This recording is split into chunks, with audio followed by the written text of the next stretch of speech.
Good morning. JT? Yeah, so the next 10 days to 2 weeks are going to be absolutely critical to Biden and the Democrats on the Hill. And I know I've been saying this for months, but now is when everything really comes home to roost.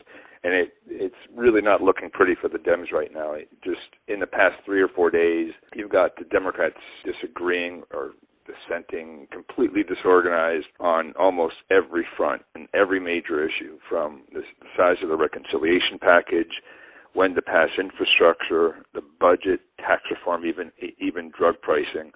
And again, those are just the big issues we have, and the issues that we're concerned about. I don't even want to get into voting rights or some of the other social issues that are dividing them right now. You even have sniping between the Dems within the House, sniping between the Dems in the House and the Senate. I mean, it's you got Manchin. Senator Manchin over the weekend said, why don't we just take a, quote, strategic pause and look at 2022. You got Senator Sinema that says, hey, let's just pass infrastructure. This reconciliation package is too big. I don't like what the Dems are doing on the House side on drug pricing. And you have these ultimatums from the centrists saying that we're passing infrastructure, but we don't want to pass reconciliation. The liberals issued an ultimatum saying, hey, we want to combine infrastructure with the reconciliation package. I don't know that I've seen this much, I think, turmoil or uncertainty on the Hill in probably the last decade, maybe even longer. And just add to that, that's just Democrat dissent, Kevin. Add to that, you've got McConnell just digging his heels in on the debt ceiling as we're probably less than a month away from these extraordinary measures. So here's how I see it playing out. The House is going to vote this week on this budget/CR. And last night I heard it's going to be until December 3rd, not December 10th, which I think I said last week.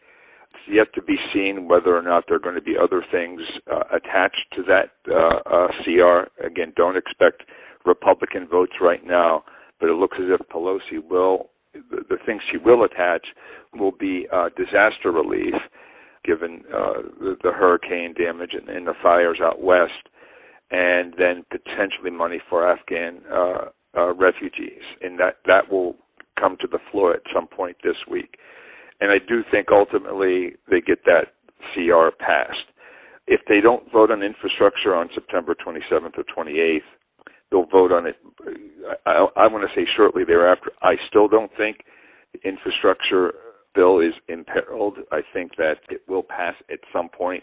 I'm not certain whether it's going to be 27th or 28th of September or at some point in October, but I think it will get passed. So, check mark for the CR, check mark for infrastructure at some point.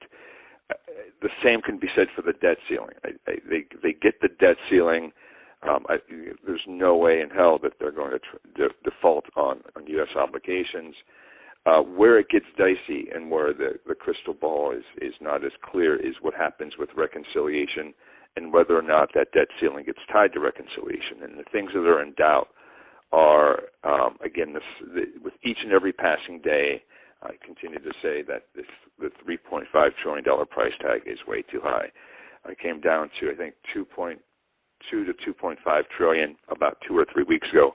I still think we're in that ballpark, maybe even lower, with more time passing and more, again, dissent with the Democrats. And this is all taking place this week on the floor. So the committees are meeting on reconciliation.